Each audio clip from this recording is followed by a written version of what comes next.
is talking about how Jonas is like a villain. He's a world-class villain. The show was messy. It was chaotic. What was actually messier to me is how one man had the ability to wreck and contaminate so many lives simultaneously. Let's unpack that.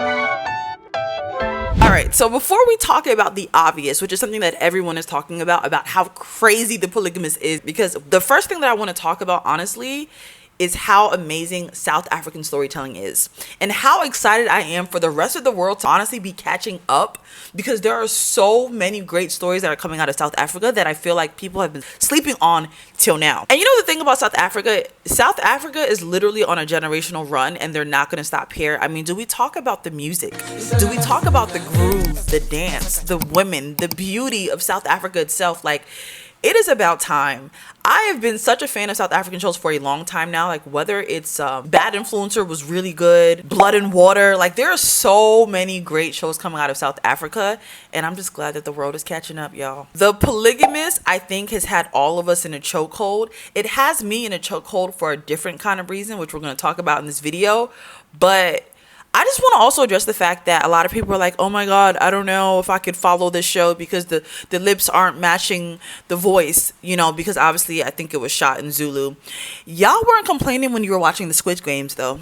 Y'all weren't talking about that when you were watching the Squid Games. So let's give our people, our African people, because that's where a lot of us are from, right? Let's give them the respect, because the Polygamist is that good. So this is the thing that everybody's talking about, right? Everyone is talking about how Jonas is like a villain. He's a world-class villain. The show was messy. It was chaotic. What was actually messier to me is how one man had the ability to wreck and contaminate so many lives simultaneously. This is deeper than all African men cheat and men are gonna be men and this is what we have going on at home. This is normal to us. It is way deeper than that, and I really feel like we need to peel back the layers and really dissect what the character Jonas was able to do and why it's way deeper than just a man that's promiscuous. This series showed you the ability of how one man can change the course of your entire life and destiny in a minute, in a second. The crazy part about this show is that not one character on the show was safe from him. Everyone was impacted in one way or another. Let's go through the details. Do we talk about Joyce's marriage? Or do we talk about Pumé's friendships? Or do we talk about Mensy's masculinity and fight for identity? Or do we talk about Sarah not even knowing who the hell she is and her identity and feeling lost the entire show? Or do we talk about Lingali's need and void for a father and her vulnerability? Or Matipa's unearned selfish quest for love, power, and control? Essie's entire life was put on pause, bro. Her entire life was on pause in secrecy and the shadows. She was manipulated right from the start. Or the fact that Magesh, his entire life was put on pause and was something that didn't even reflect who he really was. Imagine playing a character for so long, you at the end probably don't even know who you are because you were busy playing someone else. Or do we talk about after Jonasi died at the funeral, how he was still able to impact the family in such a negative way at the funeral? I don't think that the scariest thing about Jonasi is that he lied to women or lied to people. I think the scariest thing is that everyone's life around him became a lie. Imagine what that does to your identity and your perspective on life itself. Now, I'm not going to sit and just point fingers at anyone. I think that everyone was a victim, except, of course, for Jonasi. But I'm not going to sit here and point fingers and say who should have done what. But what I do know is that if you allow someone into your life in such a way and for so long, it has the power and the ability to collapse everything around you. And I think that's the biggest thing that we can even notice from Joyce. For example, Joyce just thought that she was dealing with a promiscuous husband. Joyce just thought in the beginning that her husband had a sexual problem and that this was just the fling, the other woman. And it really grew into so much more. I think the issue with what Joyce did is that she was managing a problem instead of actually getting to the root of the problem. So she was trying to manage his lies, manage the scandal, manage the shame, so much to the point that it not only grew into something totally bigger, but as a result of all this public face management that she was trying to do in this PR damage control she was trying to do, she ended up becoming a sister wife to not only one woman, but two women. He was creating children, He was creating sister-wife dynamics. He was creating more enemies for her that were actually victims in the first place. And he was creating secrets that would actually still continue to outlive him. Like, I can only imagine what they're going to do in season 2. I'm pretty sure there are probably more lies. And I think one thing that we can learn from Joyce's character is that every single time she tried to manage the lie or manage the scandal, instead of confronting it, the damage just grew into more places. Joyce not only became a stepmom to a woman she didn't even respect, she became a sister wife to a woman she ended up partnering up with, and that woman still ended up leaving her and left her with the kids. Like, Joyce carried so much because she wanted to cover up. And I feel like that's something that we all can learn just as like people and women. Like, protecting someone and not exposing them or getting to the root of things actually enables the person. And again, I'm not blaming Joyce because we all could have been Joyce at some point. The point I'm making is that because Joyce didn't address the root of the problem, Jonasi had more power in room to continue to do what he wanted to do, and it grew. I think Jonasi was so terrible that he didn't even know how terrible he was. I want to talk about this in a way that doesn't reveal so much of the story, because this video isn't about recapping on what happened. Again, it's just the analysis of how one man had this much power to impact people in such a way that it was a domino effect. Like, that's the insane part to me. Let's move on to Joyce's daughter, Joyce and Jonasi's daughter, Pumé. Because of Jonasi's actions, and because of his promiscuity, and because of his lack of sexual discipline, he moved on one of Pumé's best friends, Lindani. And not only did he fulfill his sexual desires from Lindani, he impacted Lindani's life because this is a young child. She's a minor. Well, but her need for survival allowed her to be warped up in Jonasi's world to the point that she had a miscarriage. She, I believe, in my opinion, lost a lot of her innocence. And she not only hurt her best friend, she also hurt Jonasi's son that actually had a crush on her. Literally, as I sat and watched the series, I'm like, man, this man likes anything with some legs. Like, it don't matter. It's big, short, small, tall, young. Look, I heard in the book he actually made a move on Joyce's mother. Like, his mother-in-law. Like, that is, it's sick. It's really sick. We're still on Pumé, right? So it's like, think about Pumé and the fact that she's not only a victim to her father, but she's a victim to her friends because of what her father created and initiated. So Pumé's friend sleeps with the father. That's already messed up, right? Then Sarah, which is Pumé's half-sister, sleeps with Pumé's love of her life, her boyfriend, because their father doesn't want to claim her, and she needed to just do something big to get attention from her father.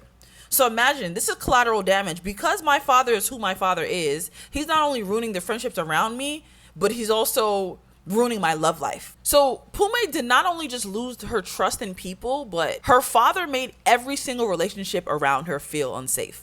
Let's keep going. So let's talk about Mensy, the son, and what a father like Jonasi or a man like Jonasi can do to the men of the future. And Mensy watched his father move through the world with money, with women, with opportunity and power, with no accountability. Then Jonasi knows that his son has a crush on Lindani and still decides to get involved with her. Not only is Jonasi pushing his son to become more like a man and to do more, he's stepping into his son's romantic world and dominating that world too. So between Jonasi trying to push his son to become more of like a man and figure out how to be more of a leader, and then Mensy trying to get the attention of this girl he secretly loves, all of this is going to make him question his own manhood. I feel as if he began to absorb this idea that being a man is all about power, sex, money, control. And now it got to the point where this son is being shaped by the father that should have been protecting him from people like this. And you can see that kind of revealed towards the end of the show, where Mensy's becoming this man that we don't know. Is he going to be a future Jonasi? We don't know. Essie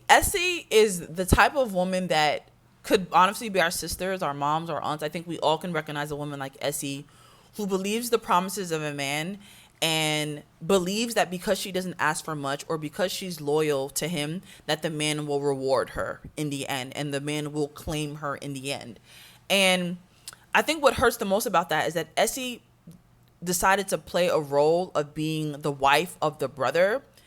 And not only did Essie stop her own life, stop her own future, stop her own love life, because, you know, she was married to this man, but she was believing the promises of this man that one day that they will be together or one day she will be seen publicly as a wife. Not only did this put Essie's life on pause, But Jonasi was able to put his brother's life on pause by claiming that Essie and Magesh were married. What does this do for a child growing up? What does this do for a young Sarah who knows who her father is but can't claim who her father is and happens to be one of the best friends of the child of Jonasi? Oh my God. This is what I mean by this family tree, bro. Like, it is so complicated. Like, when I sit and decide to just dissect it and go layer by layer, I'm getting confused with, again, how possible it is for one man to be able to affect all of these lives at the same time. It's insane to me. We know what Essie's story is, right? And we know that Essie, because she decided not to choose herself and choose another man and wait for the man that was never going to come to save her and never going to come to claim her, it affected her daughter, Sarah.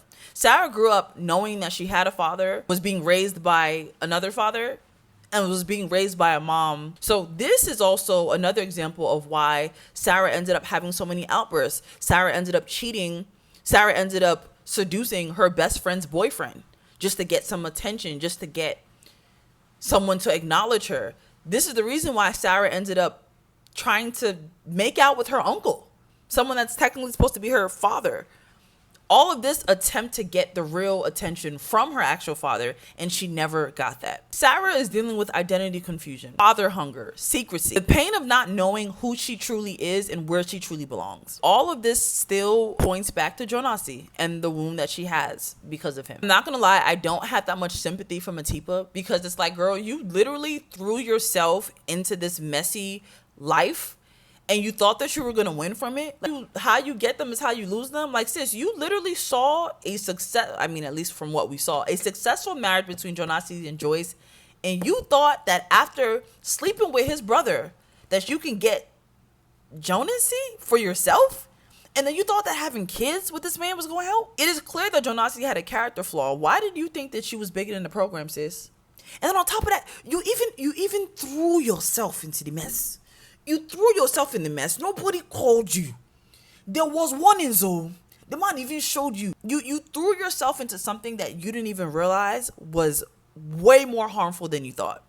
And unfortunately, you became a part of the collateral damage. Now, in no way do I make light of abuse. She didn't deserve that. I just feel as if we all need to be understanding of, like, again, character. Like, when we're going out to, like, find the man that we want to procreate with and marry and all these things, like, why do you think it's a smart thing to try to take him from a marriage that he's had for 20 years? Because you decided to enter this marriage and unfortunately you were abused. You now dropped your kids off with your sister wife and you left. What does this do to the twins? I think their names are Haley and Ashley.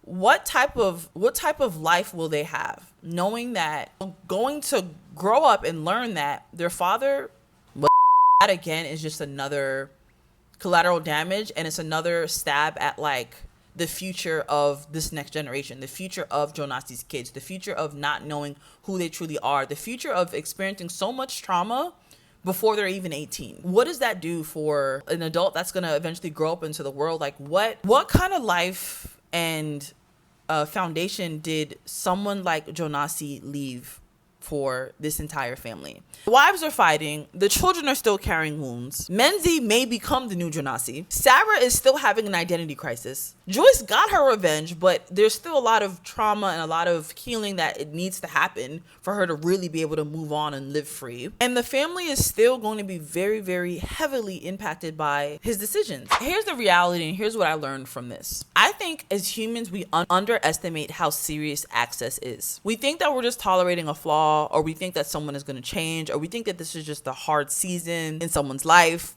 You know, we just think that it's just men being men. Like, there are just so many excuses for what we say about people. But seeing this, I feel like I'm realizing that it's not just a character flaw. It's not just cheating.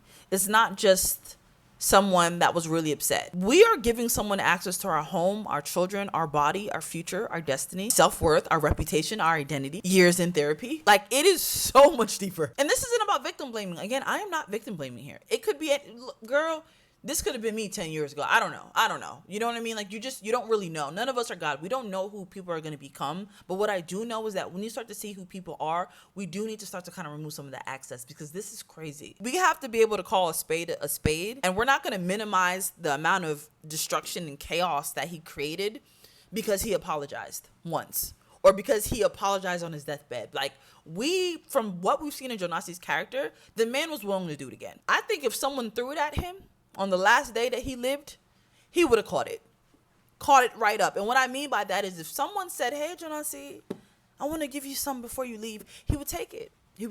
So yes, Jonasi was one man. The same way you may have someone in your family right now, one woman or one man. One man was enough to turn wives into rivals. One man was enough to make children question who they are. I don't know. I just feel like we just underestimate so much. We underestimate the people that we allow into our lives. If I were to leave y'all with this, and like I said, no one's perfect, right? I think we've all been victims to, we live in an evil world, right? So we've all been victims to people that have just not been so nice to us. I think if there's anything that I've learned, though, is that, especially after watching this, is that we enable what we refuse to diagnose. We amplify what we refuse to openly condemn. And I think that's just worth thinking about and sitting with. You know, the question isn't just, oh, why are men like this? Why did Jonasi do all this? Why did we allow this? It's not about that. I think the better question is, how many times do we see harm and toxicity like this, and we call it culture? How many times will we see dysfunction and just call it family business? How many times do we see selfishness and just call it manhood? Or that's just the way I am, or that's just how my mom is, or whatever. What I'm realizing is that what we do not confront, we will pass down. And as a Nigerian and African myself, I think that there are so many things about African culture in general, or for me, West African culture in general, that has been so toxic that it's become ingrained in us, and it's become so popular and so normalized that it's become culture. And it is slowly wrecking a lot of our families, a lot of our friendships, a lot of the community, a lot of the village, if that makes sense. It's this generation's responsibility to be able to openly condemn, to diagnose and see something for what it is and call it out. Like, it is our role, because if not, we'll continue to allow history to repeat itself. We'll continue to allow things to be toxic and just pass it off as culture. Yeah, I don't know if I meant to make this a think piece, but I don't know. This is just kind of how my mind thinks about things when I watch certain things. I'm just like, wow, like, what we don't condemn, we allow and we pass on. And it's just crazy. But all in all, Polygamist was a great watch. I think that is something that you definitely could watch in one day if you haven't watched already. I mean, honestly, if you've watched it, if you're watching this video and you've gotten to this point, I would hope that you watch the series, because if not, I think I gave away a lot of spoilers. Not turning this into like a movie show Netflix review channel or anything like that, but what I will say is that I enjoy doing videos like this, where I sort of like analyze like the story in a show that really speaks to me. And I noticed that I kind of enjoy talking about things that have to speak to identity, you know. So there may be more videos like this, there may not be, but I don't know. I would love to know you guys' thoughts. I would love to know what you guys think about Jonasi's. I would love to know